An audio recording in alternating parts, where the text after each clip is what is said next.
The first time I saw her, I thought I was hallucinating. The research colony on Arinder 6 had been abandoned for over a decade, its steel outposts rusting beneath perpetual twilight. I was only there on a salvage contract, one of the human scrappers who prowled dead worlds for spare tech and sellable scrap. Nothing lived on Arinder 6 anymore, or so I thought. But that night, while I sat by my campfire outside the derelict station, I saw a figure in the shadows. A woman, tall and impossibly graceful, her pale skin glowing faintly beneath the starless sky. Her eyes shimmered a deep, unsettling crimson. I had read about alien predators before, but none matched her appearance. She moved closer without sound, as if gliding, and when she spoke, her voice was velvet over knives. "You shouldn't be here, human."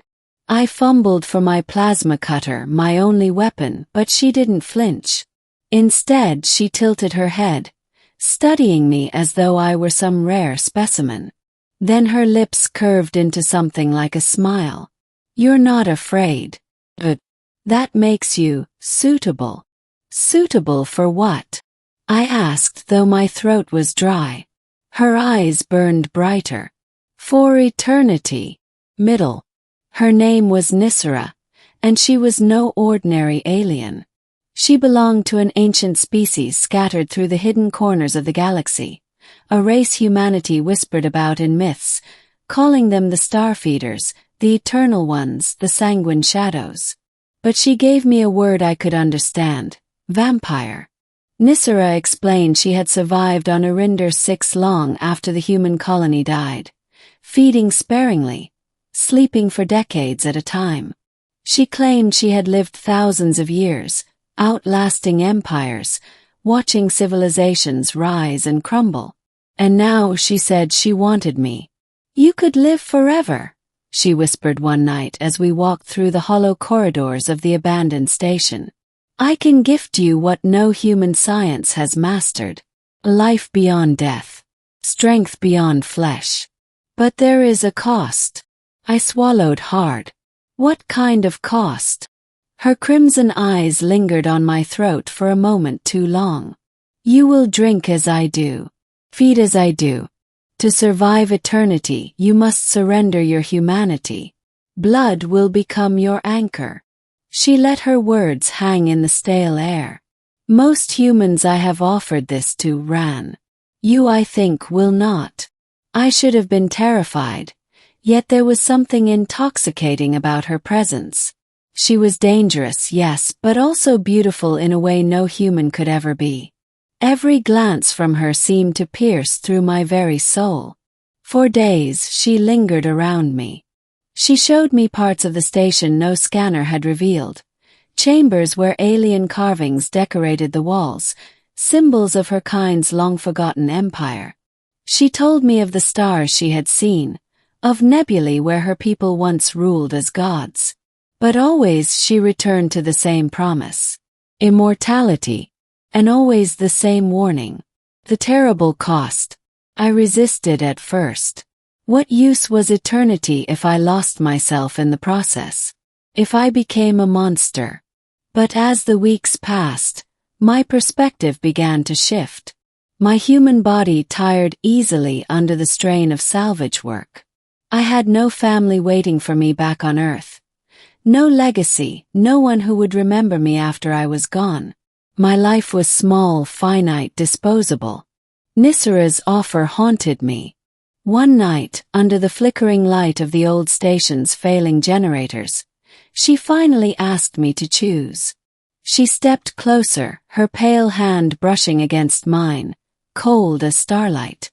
"Let me bind you to me. Walk eternity at my side. No more fear of death, no more weakness. Only endless time, and me." I felt her breath on my skin, and my heart thundered. "What happens if I refuse?" I whispered. Her crimson gaze softened, but not with mercy. "Then you will leave this place, human. You will return to your short and fleeting life. And when death claims you, I will remain. Alone." Her loneliness struck me like a blade.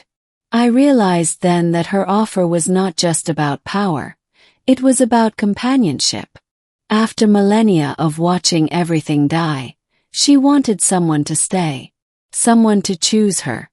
But the price of eternity still clawed at my thoughts. To become like her meant drinking life from others. It meant trading morality for survival. It meant existing as a predator among prey. And yet, as I stood in that crumbling station, with Nisara's hand trembling slightly in mine, I felt the weight of the choice pressing down on me. Climax. The turning point came with blood. A group of scavengers, human like me, arrived on Irinder 6. They weren't scrappers like I was, but raiders, armed and ruthless. They found me in the wreckage, accused me of hiding valuable tech, and when I refused to share, they beat me. Hard. I lay broken on the floor, ribs cracked, vision blurred, as one raised his rifle to finish me. That was when Nisara appeared. She descended upon them like a shadow given flesh, faster than my eyes could follow. Their shouts turned to screams as she tore through them, her pale lips red with their blood. When the last fell, silence filled the station once more. I was too weak to move. She turned to me, her mouth still wet with crimson, and for the first time I saw not a woman, but a predator terrifying and absolute. She knelt beside me, her cold hand pressing against my broken ribs. "You see now," she whispered. "Your kind is cruel, fragile, mortal. They would kill you and forget your name before the next sunrise. But I can make you eternal." Her eyes bored into mine. "Choose now, human. Life or death. Mortality or me." My pulse thundered in my ears. Pain racked my body, but deeper still was the ache of insignificance, of knowing that in 100 years, no one would remember me. No one except her. And so, with blood staining the floor between us, I whispered, "Do it." Her lips curved into a smile both beautiful and tragic. She leaned close, her fangs grazing my skin, and then pain lanced through my neck as fire spread in my veins. Darkness swallowed me. Ending. When I awoke, the world was different. Every sound was sharper, every color more vivid. I could hear the hum of the station's generators like a heartbeat, smell the metallic tang of rust and blood lingering in the air. My broken ribs were healed. My weakness was gone. Nisara stood over me, watching carefully. "It is done," she said softly. "You are mine now, and I am yours."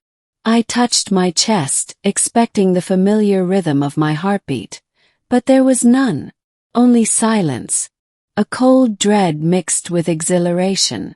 I had crossed a threshold I could never return from.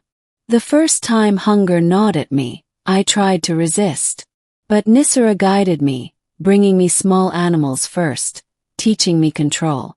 The thirst was unbearable, yet with her beside me, I endured. Days bled into weeks, and I realized the truth of her warning. Eternity was intoxicating, but it was also heavy. To live forever meant watching others fade. To survive meant feeding on them. It was a cycle of beauty and horror entwined. One night, as we stood together beneath the dying stars of Irinder 6, I asked her the question that had haunted me since the beginning. "Why me? Out of all the people you've seen, why me?" She looked at me with something like sorrow and something like love. "Because you did not run." The words lingered in the cold night air, and I understood. I was no longer just a man. I was her companion, bound by eternity, cursed and blessed in equal measure. Together we would wander the galaxy, predators in the shadows, lovers in the dark.